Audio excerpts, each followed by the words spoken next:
Muy buenos días, jóvenes.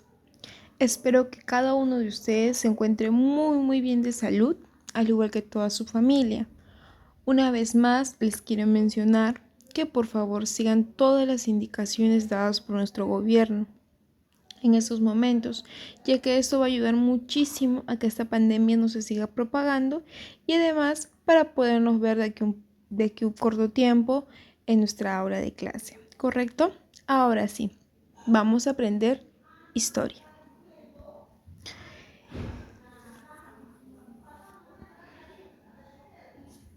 Muy bien, siguiendo nuestro sílabo y habiendo desarrollado ya el tema, el primer tema que nosotros habíamos desarrollado fue la rebelión de Juan Santos Atahualpa.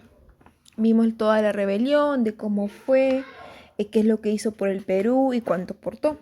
Luego vimos la rebelión de Túpac Amaru II y de la misma forma vimos cómo esta ayudó muchísimo al Perú, qué es lo que hizo y todo eso, cómo liberó, etc. Ahora en esta oportunidad vamos a ver todos los precursores que aportaron a la independencia del Perú. Por eso el tema de hoy es precursores de la independencia del Perú. Bien, para hacer mención acerca de unos cuantos antecedentes que hubieron acerca de los precursores de la independencia del Perú, pues influencias externas para la independencia de Hispanoamérica, la forma de la vida impuesta por España a través de las reformas borbónicas hizo crisis hacia fines del siglo XVIII. Estamos hablando de 1790, de 1780. Bien, ¿qué pasó? Pues los criollos, influenciados por las corrientes ideológicas europeas, ideas de libertad, ideas de igualdad, ideas de justicia, y los primeros pueblos de la independencia de los Estados Unidos y la Revolución Francesa cambiaron el pensamiento en búsqueda de nuevas formas políticas, sociales, económicas, para mejorar la situación que existía ante el dominio español. Es decir, pues antes de que los precursores de la independencia de por sí tomen carro dentro de todo el Perú, pues ¿qué hubo? Que empezaron a desarrollar ideas de libertad, ideas de igualdad, ideas de justicia, empezaron a cambiar el pensamiento de los criollos, ¿por qué? Porque eran influenciados por corrientes europeas, ¿correcto? Y vamos a comenzar así, con la pregunta. ¿Y qué es un precursor, Miss? Se estarán preguntando, ¿no, Miss? ¿Y qué es un precursor? ¿Cómo es? ¿Quién fue? ¿Qué hizo? ¿No? Y vamos, yo te voy a resolver ese interrogante. ¿Qué es un precursor o quién es el precursor? El precursor es un descendiente de los españoles, nacido en América, es decir, sus padres son españoles, nacidos en España, pero el hijo es nacido acá en América, ¿entienden? El precursor es un descendiente de españoles, nacido en América, por lo tanto es considerado un criollo de clase media o alta y con preparación intelectual ideológica. Es decir, un precursor es aquella persona que es descendiente de los españoles, pero el requisito es que nazca en América. Y este es, por lo tanto, es considerado un criollo, puede ser de clase alta o de clase media, pero que adicionalmente tenía preparación intelectual y ideológica. Esta persona es un hombre con clase, esta persona es un hombre de clase con su pensamiento o acción, se adelantaba a los hechos y propiciaba una lucha por lograr una meta, la emancipación y la independencia americana. Es decir, esta persona a través de sus acciones, a través de los pensamientos, pues se adelantaba muchísimo a los hechos. ¿Y qué es lo que propiciaba? Pues la lucha para lograr una meta. ¿Y cuál era la meta que tenían todos los precursores? Pues la emancipación y la independencia americana. Eso es lo que se pedía, es lo que se quería y es una meta trazada por todos los precursores. Bien, continuando. Los precursores de la independencia se dividen en dos. En precursores continentales que tienen tendencia separatista, es decir, tienen una posición separatista, que a lo largo de la clase lo vamos a ir desarrollando, ¿correcto? Y también lo otro es que hay precursores peruanos con tendencia reformista, que también lo vamos a ir viendo cuál fue su posición dentro de todo este periodo, ¿correcto? Vamos a comenzar con precursores con tendencias separatistas. Bien, ¿cuál era la posición de ellos?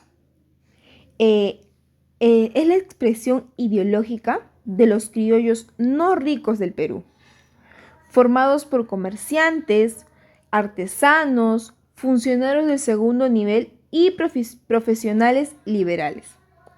No gozaban de privilegios comerciales ni habían accedido a los puestos de control de la burocracia colonial. Es decir, eran criollos, no tan ricos, eran una clase alta-baja, ¿correcto? Pertenecían mayormente a los comerciantes, a los artesanos y al segundo nivel de profesionales. Eran profesionales libres. Bien, y también tenían algunos puestos dentro de la burocracia del Perú. Esos eran los separatistas, ¿correcto? ¿Y quiénes eran?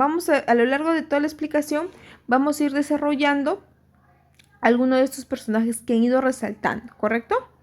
Bien, el primero es Francisco Miranda. Nació en Caracas en el año de 1750 y falleció en Cádiz en 1816. Bien, fue apóstol de Juan Pablo Vizcarro y Guzmán, fue un soldado y un mártir de la independencia, murió por la independencia. Y como ya les había mencionado, pues nació en Caracas, Venezuela, el 28 de marzo de 1750 y falleció en Cádiz el 14 de julio de 1816. ¿Cuál es su participación dentro de todo eso? Dentro de eso, pues participó en la independencia de los Estados Unidos y la Revolución Francesa. Fundó la Logia, que es la Gran Reunión Americana. También trató de conseguir apoyo externo y publicó las cartas a los españoles americanos. La carta de los españoles americanos, narra muchísimo cómo es que ellos sufrieron dentro de toda esta lucha. Narran acciones, narran sentimientos, narran sucesos dentro de todas estas cartas. Y tú la puedes conseguir en la plataforma de internet. Puedes buscar y te vas a dar cuenta cómo es que tanto lucharon estas personas. Bien. Carta a los españoles americanos de Juan Pablo Vizcarro y Guzmán. Cuando intervenía en las luchas anticoloniales de Venezuela, cuando empezó a luchar por Venezuela, pues fue capturado por los peninsulares y así pues lamentablemente falleció en el año 1816. Bien, eso respecto a Francisco Miranda. Ahora vamos a ver a Antonio Nariño. Nació en Santa Fe, Bogotá, en 1765 y falleció también en Bogotá en 1823. ¿Quién fue? Fue un escritor, político y precursor de la independencia de Nueva Granada. También tradujo y difundió en América la Declaración de los Derechos del Hombre y del Ciudadano. Ese término, si te acuerdas, si te suena, ¿verdad? La Declaración de los Derechos del Hombre y del Ciudadano. Pues él la difundió y la tradujo acá en toda América para que se pueda ser promulgada, ¿correcto? También fue vicepresidente interino de la Gran Colombia en el año de 1822, un año antes de que falleciera. Bien. El otro personaje también es Juan Pablo Vizcarro y Guzmán.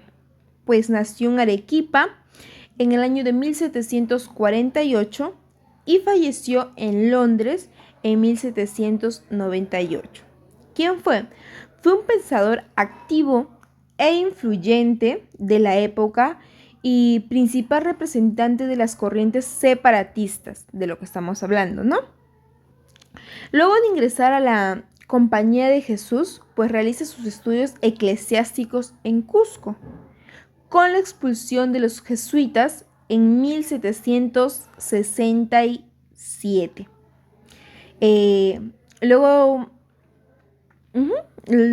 pues aquí, con la expulsión de los jesuitas, viaja a Europa, donde escribe su célebre Carta a los españoles americanos, lo que habíamos mencionado hace un momento en Francisco de Miranda.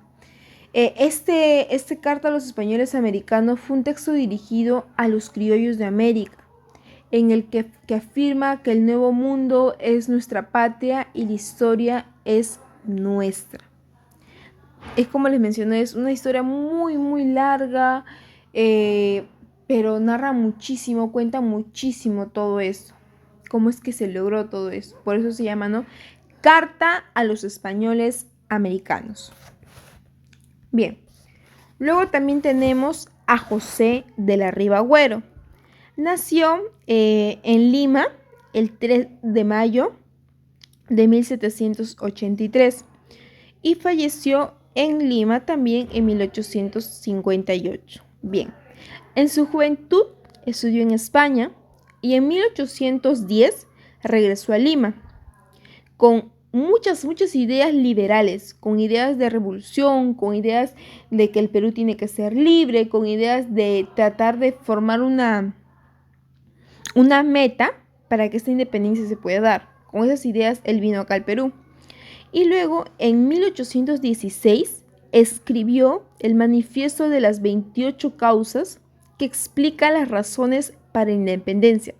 Es decir, José de la Riva Agüero, tras venir de España, tras sus viajes de España que fue a estudiar, pues regresa con muchas ideas liberales.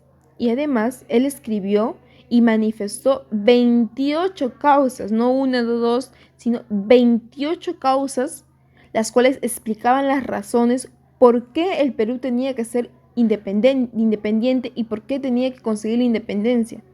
Una a una va explicando él cuando le va exponiendo, ¿no?, por qué el Perú tiene que ser independiente. Y ya en 1823 se convirtió en el primer presidente del Perú mediante el golpe de Estado recordado como el motín de Balconcillos. Es decir, José de la Riva Agüero es el primer presidente del Perú mediante el golpe de Estado recordado por muchísimos como el motín de Balconcillos, ¿correcto? Bien, y después de acá, de José de la Riva Agüero, también tenemos otro personaje. ¿Quién es otro personaje?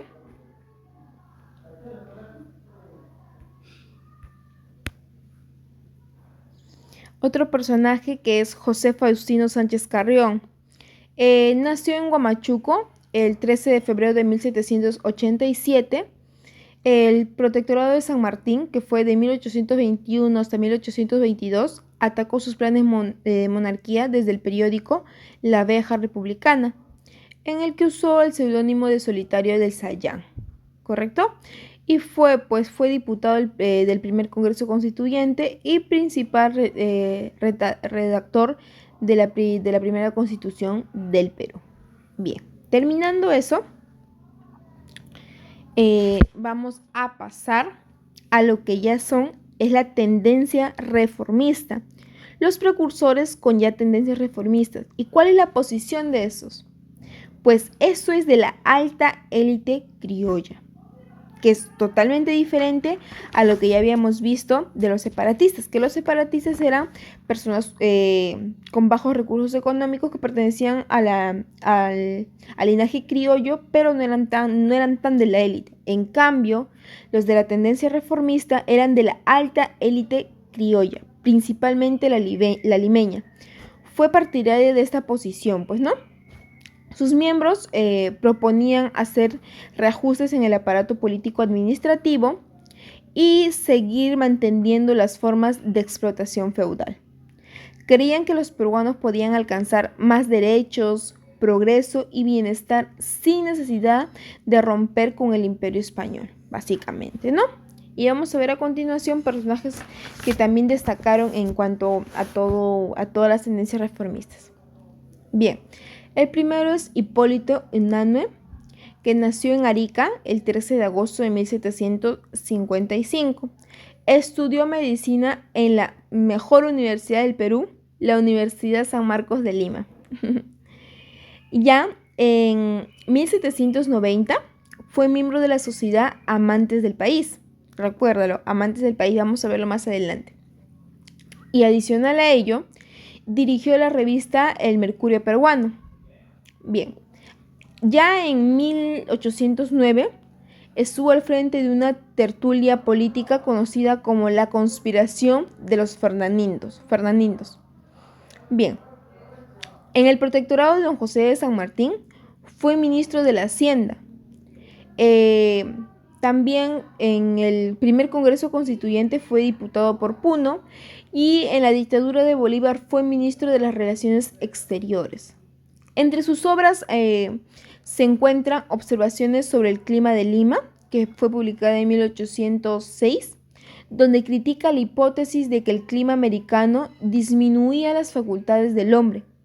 Idea muy general del Perú, es otra de sus obras fundamentales de José Hipólito, donde integra en un solo discurso del pasado inca y el virreinato, reconociendo como peruano todo el testimonio histórico del Perú. Bien, como les mencioné, ¿qué es la Sociedad Amantes del País? Porque él fue miembro de la Sociedad Amantes del País, ¿no? Bien, esta sociedad fue conformada siguiendo los patrones de la época y según el modelo europeo. Esta asociación reunió a un conjunto de intelectuales peruanos que tenían una misma ideología, que fue plasmada en un periódico llamado El Mercurio Peruano. Entre los miembros de esta sociedad estuvo Hipólito Unanue, cuyas publicaciones despertaron el interés por la ciencia, porque él era médico, claro está. Los amantes del país heredaron y reunieron las inquietudes reformistas y los pensamientos de la Ilustración. Esta sociedad de amantes del país compartió la idea de que los avances en el conocimiento llevarían al gobierno a hacer los cambios necesarios. Por ello, no promovieron el separatismo. Bien, como lo había mencionado, él fue partícipe de este miembro, ¿no? De esta sociedad.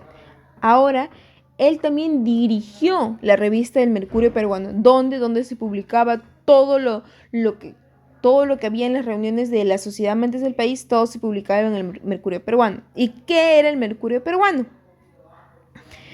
Fue un periódico que se publicó durante 5 años.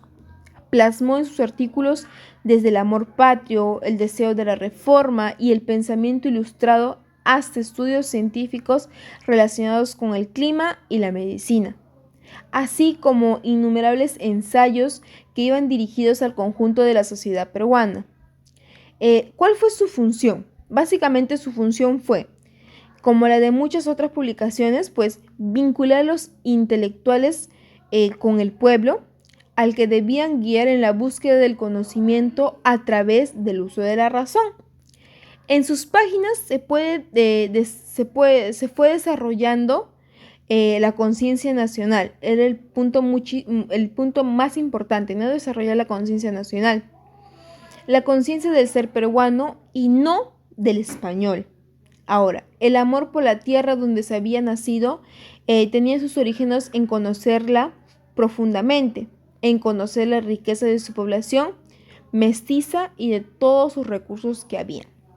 Bien, eso respecto a lo que se denomina José Hipólito Unanue y Pavón. Bien, otro personaje también es José Quijano y Carrillo, que también perteneció a los precursores con posición reformista. Bien, él nació en Lima el 13 de marzo de 1751 y falleció en Sevilla en 1817. ¿Quién era? Pues se doctoró en leyes en la Universidad de San Marcos, se especializó en la defensa de los indios, trabajó en Lima y en Cusco también. Ya en 1781, Quijano, siendo profesor de San Marcos, leyó el discurso titulado Elogio a Jáuregui, en el que denunció la opresión que sufrían todos los indígenas y criticó la crueldad contra los partidarios de Túpac Amaru II. También alertó que los abusos provocarían nuevas revoluciones. Al hacer esta publicación de cómo se los maltrataba a los indígenas, él alertó y manifestó que a través de su publicación esto iba a provocar muchas más revoluciones de las que ya había. Bien, fue un reformista peruano, hombre de derecho y, como ya les había mencionado, fue profesor de la Universidad de San Marcos. Sus planteamientos liberales pues apoyaron a la renovación de los estudios, la protección de la prensa libre y también la difusión del enciclopedismo. Fue colaborador del Mercurio peruano también. Es precursor reformista de la emancipación peruana porque creía que las reformas era el mejor camino para autogobernarnos. Eso es lo que él creía. José Baquijano y Carrillo, por eso también es un personaje muy importante dentro de toda esta independencia que se logra para el Perú. Y finalmente está Toribio Rodríguez de Mendoza. Bien, él nace en Chachapoyas en 1750 y fallece en Lima en 1825. ¿Quién fue? Fue básicamente un sacerdote y maestro del importante Colegio de San Carlos. En la Universidad de San Marcos, pues él obtuvo los grados de licenciatura y doctorado en teología como docente. Ahora, como docente, él transmitió sus ideas apoyadas en el pensamiento cristiano. O sea, todo lo que él transmitía era basado netamente en el pensamiento cristiano que él estaba formando, ¿no? Educando a la generación que afirmó la independencia. Su labor se sustentó en una sólida fidelidad al pensamiento cristiano y en una voluntad amplia que pretendía asumir los valores intelectuales, científicos y sociales del mundo del siglo XVIII. Es decir, Toribio Rodríguez de Mendoza se basó muchísimo al pensamiento cristiano, a lo que él había estudiado y cómo él había sido preparado. Y él trató de inculcar y de esa manera apoyar a esta reforma que se estaba dando. Este tema es muy importante y controversial para poder entender cómo es que se va logrando la independencia en el Perú y cómo es que muchas personas empezaron a cambiar sus ideales, empezó a cambiar su preparación, empezó a cambiar sus pensamientos y ya buscaban la lucha para lograr esa meta, que era la emancipación y la independencia americana, ¿correcto? Muy bien, jóvenes, hasta aquí nos vamos a quedar con lo que es el tema de precursores de la independencia. Te invito a que sigas leyendo el documento que tú ya lo tienes, que te he enviado. Bien, ya nos estaremos viendo la próxima clase para desarrollar. La clase siguiente es mucho más interesante y mucho más divertida, ¿correcto? Que te va a gustar y te va a fascinar muchísimo. Muy bien, entonces nos estaríamos viendo en la próxima clase. Cuídate. Un fuerte abrazo a la distancia. No olvides el hashtag yo me quedo en casa. Cuídense, chicos.